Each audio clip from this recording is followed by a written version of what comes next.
In this episode of the Palmetto Guardian, we talk South Carolina Military Department.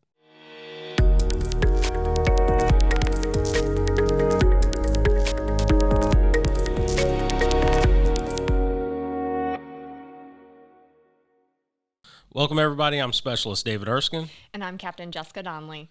And this episode, we're talking about the South Carolina Military Department as a whole and how the stateside partnerships with us in our missions, our duties, and what we accomplish. Right. So many people think that we're just the Air and Army National Guard. Actually, some people think we're just the Army National Guard.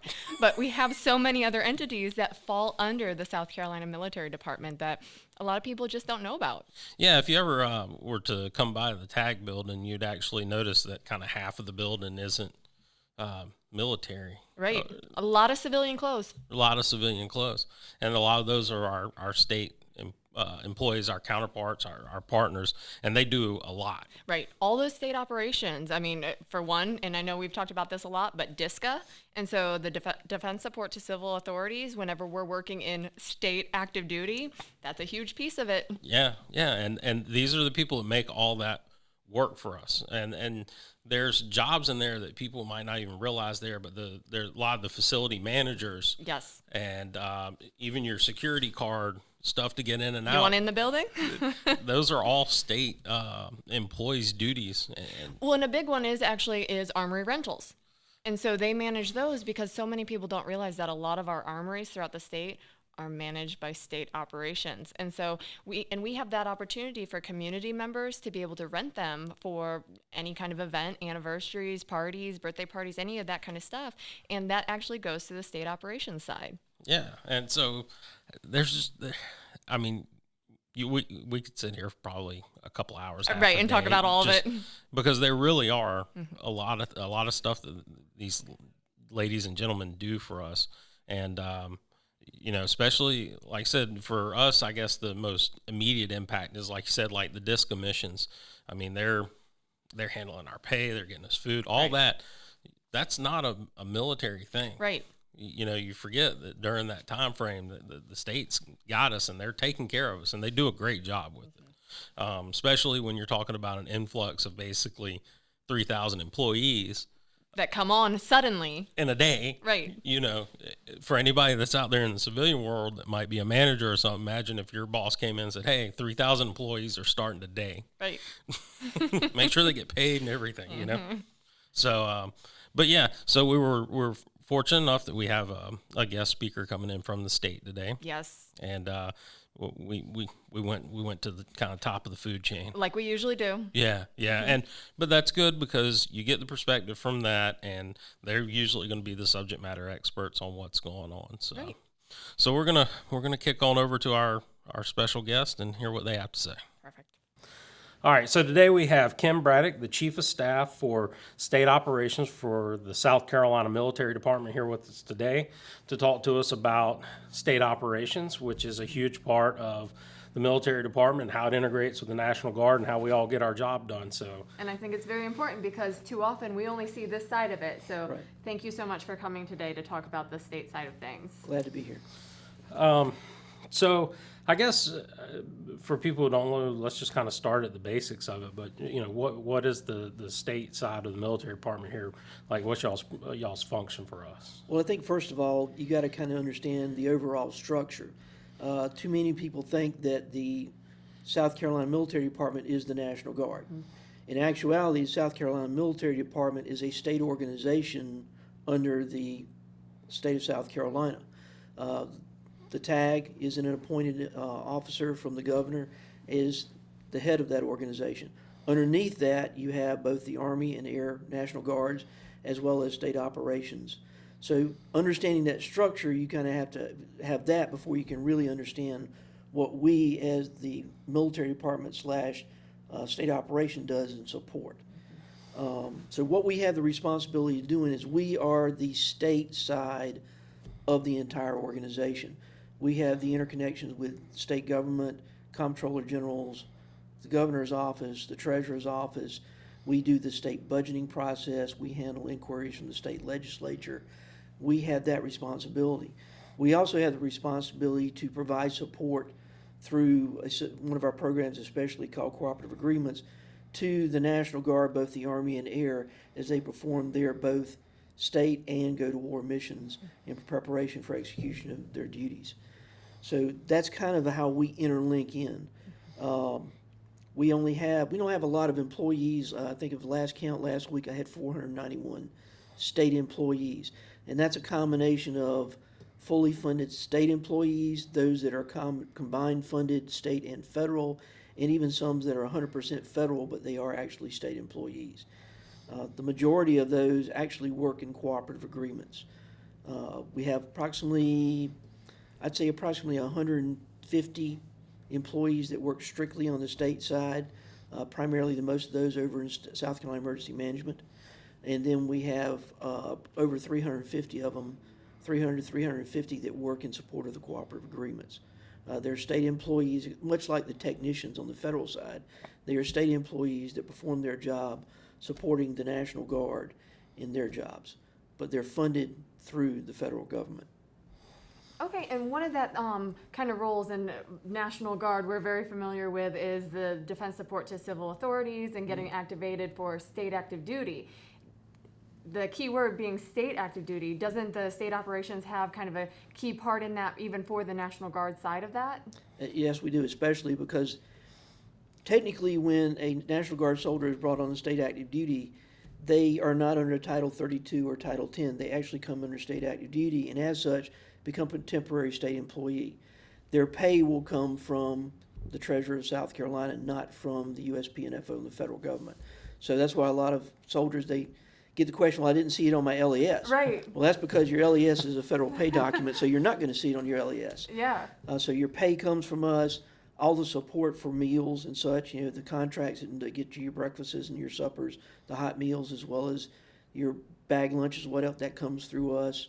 The financing for the various things, and we reimburse some things like mileage, and we provide the fuel. And so it switches, it's very interesting because it switches from the federal to the state side. And to the soldier or sailor on the ground, it's really no difference to them other than maybe how they get their pay. Where it really becomes a little bit tricky is at the level between us and like the G3, the G4, at that level, and how we coordinate for getting the supplies they need. Right. And how do we turn that around and make sure that we can do it through the state system, because we can't use the federal system anymore. Right. So it gets a little bit challenging. I don't get any more people up in state operations, so my 3 people that are in procurement now go from supporting 400 and something employees plus the cooperative agreement programs like Right. finance to supporting 7,000 to 8,000 people Right. with all the stuff And that it's comes been with almost that. every year recently too. Knock on wood, we haven't had anything so far this year, and there really wasn't a big one last year. But just things like when you move a unit into an armory, suddenly you may need additional showers, you may need a laundry service, you're going to need food. Those aspects have to come through us eventually. But to the soldier on the ground, they're still using their chain of command. Right. They're still making their requests.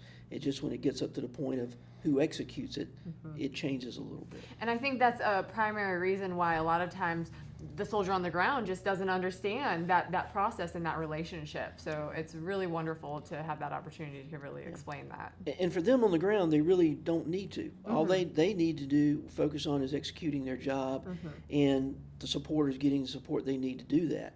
It's like it says, when it gets up to us on how we do it and who provides it, that's at our level. That's really, there shouldn't be a question for the soldier or sailor on the ground of they are going to get fed, they're going to get paid, they're going to get a place to wash their clothes, take a shower, a place to lay their head down. It may be a cot, but it's going to be a place. Yeah.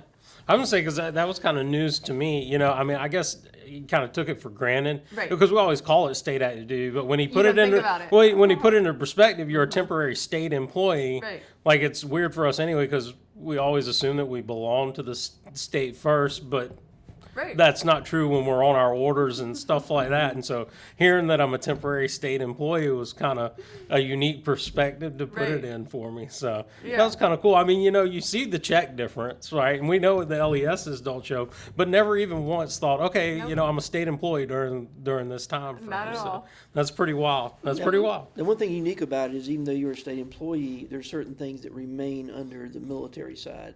The discipline issues, the chain of command. Nobody from the state is ever going to insert themselves into the chain of command of the military, either Army or Air, because that's y'all's job. Right. Our job is purely to provide the support that the Air and the Army need to execute their missions. It's not to be involved in the decision-making process.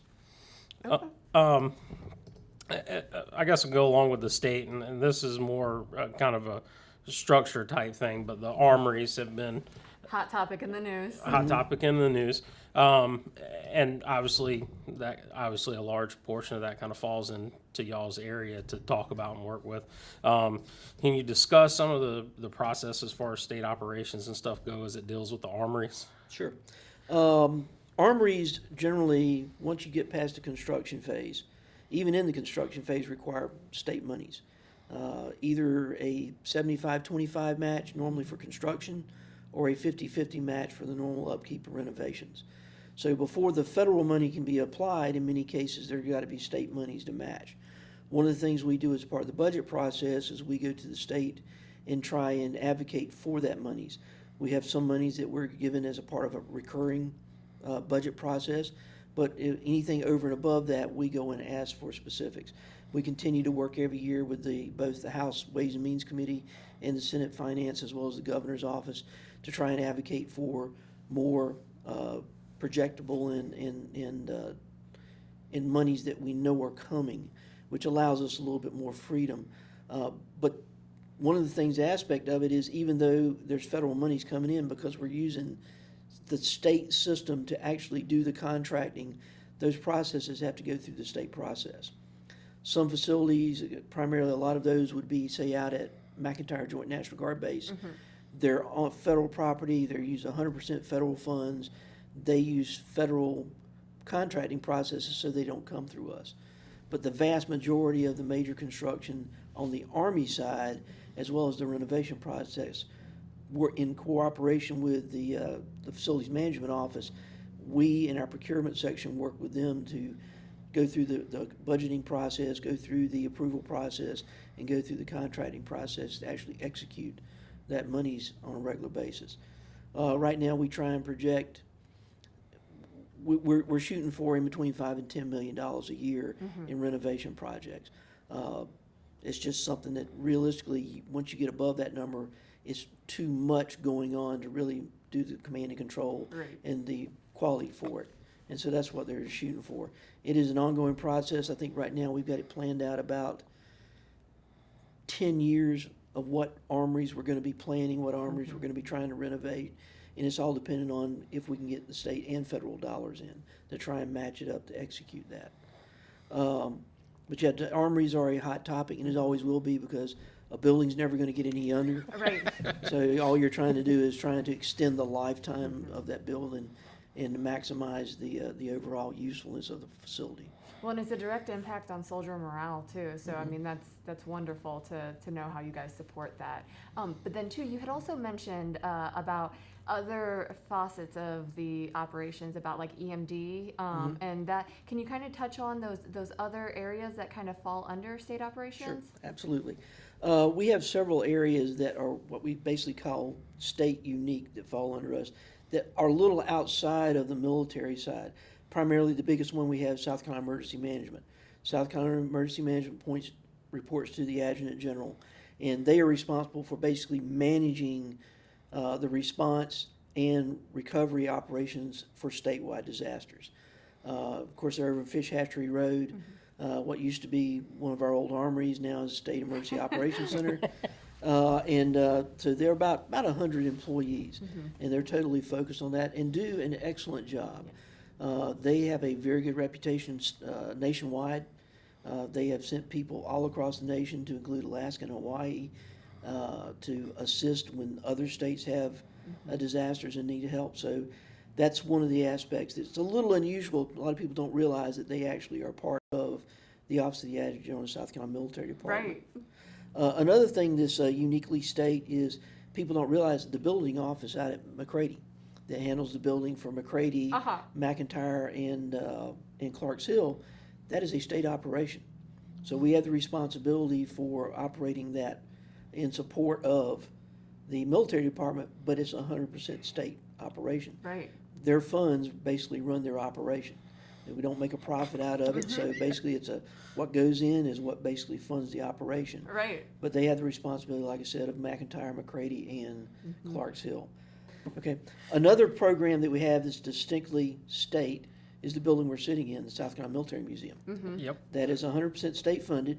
We do have exhibits here that belong to the federal government, but this is a state mission. It's funded through the state of South Carolina with a budget line item, and although everybody that works here is a state employee. Okay. Some areas that we have that are joint, we basically have a cost share in them, or areas like the Youth Challenge, Job Challenge. It is a DoD NGB program, but it requires a state match. And so the employees out there, again, state employees that are partially funded through federal programs. Same thing with Starbase. It is a program focused on fifth grade students that pushes for exposing them to STEM-based education. They run it from the time school starts in the fall until just before exams in the spring, and they put about 60 different classes on during the year. Wow. Again, challenge with that is it's restricted by the school's ability to transport those students there every day. So it's pretty much in this Columbia area. Although we've actually had some people come from Fairfield County, as well as up around Winsboro, Kershaw County, and we've even got some folks that actually have come up from around Charleston to do it. But it's a little bit of a drive. Oh, that's pretty good though. Yeah, it is. It's a very good program. Yeah. John Motley and his folks do a great job on that. And the schools that participate keep wanting to come back. So That's it is wonderful. a self-perpetuating is the job they're But doing. that shows how good it is then. And it's really good, and it's neat, and it's set up to fit right within the requirements that the schools have for the kids that age for science, and so it basically helps them in meeting their requirements. That's wonderful. So same thing with the museum here. A lot of the things, the programs that the museum does here, and exhibits and tours they set up, are set up to supplement and complement the educational requirements for the South Carolina schools. Wow. So a lot of the focus on that is not just having something, but actually working in concert to assist local educational programs and schools in meeting their goals and objectives. Couple of things that we do that are what we call direct support, the State Guard. I have state employees that work in direct support of the State Guard. Robert Dingle and he has a couple other folks, 2 full-timers and 2 part-timers. Their job is to provide the direct support to basically what we on the National Guard, or the National Guard would call their full-time staff. So they're over there on a day-to-day basis providing the administrative supply and that type of support to the State Guard, so when they come on, they can do their mission. We also provide support to in the areas of cooperative agreements. Those are state employees that are 100% funded by the federal government, but they're here in support of various things like the McCready Dining Facility. Crescent Moon is under a cooperative agreement. Those employees are 100% funded, and their job is to run that facility in support of the military mission. The facilities management office here, they have approximately 40 to 60 employees. That's their job. They provide the day-to-day maintenance operations on the facilities. They work in the CFMO shop, doing plans, working engineering, doing financial management of the programs that support the facilities maintenance. We have people in communications. We have people in security, spread out all over the organization to provide that. Like I said, about 300 to 350 employees. That is their sole focus. Wow, and it's so many of these things that I just never realized because, like, I've used the billeting at McCready. I used to live in Charleston, drill up in Columbia, so I've used that. I've eaten at the Crescent Moon Cafe, and I've just never given it any thought. So that's really interesting to learn. Yeah, and then, you know, for me, I can say this because I've obviously worked around a lot of the state folks, Right. obviously having the office area that they let us to have over here in the museum. And everybody I've ever dealt with on the state side is above and beyond super helpful. Even I've talked with some of the IT folks downstairs, Josh and Sean and them, and they're amazing. They're always very receptive and helpful and things of that nature. So I've always had good experience. I love having y'all around. I mean, that y'all are the reason we have the studio and stuff as is, because y'all were able to facilitate this area and said, sure, you know, just a little bit more jointness, as it were. You know, we had a need, y'all had a solution, and boom, we were here. So I can't be thankful enough to the state side. Y'all kind of helped keep me employed, as it were. Well, in some ways, truthfully, we have a little bit more flexibility in how we can do things than really on the federal side. Federal side seems to be a little bit more structured, a little bit more black and white defined rules. I have a little bit more gray area to work with, so to speak. Right. A little bit more flexibility in things I can't, like example, having y'all over here in this facility, not a problem with us. I'm not so sure on the other way, coming the other way on the federal side, it Right. would be, we would work quite that same way. Right. But that's what we're here for. We're here to support the mission of the overall organization, not just our one little part of the puzzle. Yeah. And then I'm going to do something to support the museum since we brought it up. If you haven't been out to the museum, come, especially if you're in the Guard or the Air Guard. I mean, it's our history. It's here. And the collections and the stuff that they've been able to acquire over the years is absolutely amazing. There's something in there for everybody: guns, swords, uniforms, whatever. I could go on for days. But I'm a super fan of our museum, by the way. Yeah, I took the opportunity, I always take the opportunity coming over here for this. I took extra about 15, 20 minutes just to do a quick walkthrough, because you're always seeing something new. They're always bringing in something new, Yes. and it's just really neat. I'm a big fan of history. I love history, and so you have the opportunity to go back and see items. I mean, there are some really unique weapons down there in those display cases that I've only ever seen pictures of, but they actually have the real item down there. Yep. So it is absolutely a thrill for me to go and actually lay eyes on some of these things. Well, you know, a plethora of information, and we could continue to dig into the state operations side, and I think we do, but I think we do it. I would love to get some people from the other parts of the state operations, like you mentioned, the Youth Challenge, Starbase, and have some of their representatives and come in and explain more about their programs, because this is maybe a lot of stuff that, you know, National Guard, airmen, and soldiers just Don't know about. don't know about. Didn't realize all this was out here. I mean, I'm fairly in tune with what's going on, and I was learning stuff up here today Right. too. So, you know, if anybody can learn from this. So this is a good opportunity to kind of know who our partners are and where a lot of our backing and support comes from when you don't even realize it's Right. there. Right. So, thank you, sir, for taking time out of your day. Obviously, you're extremely busy with everything that you got going on. So we appreciate it, and love to have you back and have some of your team members back in the future. Absolutely. I know they'd love to come over here and talk about their programs, because the more they get it known, the more support they'll get, especially in the areas of Youth Challenge, Job Challenge, and the Starbase program. You know, if people don't know about the programs, they're not going to have the opportunity to utilize them. All right. Well, we look forward to it. All right. Thank you, ma'am. Thank you. Appreciate it. It was really awesome of Mr. Braddock to stop by today and talk with us. I think it's really important to share that education about that state side of operations and just the military department as a whole. So it was really wonderful for him to come by. You know, I consider myself in the know a little bit, you know, with being in public affairs and working around, you know, the tag building and stuff. But, like, there was a lot of information he threw out that I had no clue. The whole state employee thing still boggles my mind. Like, how that I would have never considered it. No. If that would have been like the final test on an exam, I would have completely whiffed it. Right. But once again, it just goes back to what we were saying before we talked to Mr. Braddock, is the state does a lot for us, and we need to take time to appreciate that And acknowledge it. And sometimes we just overlook it because it's so seamless. That transition, we don't.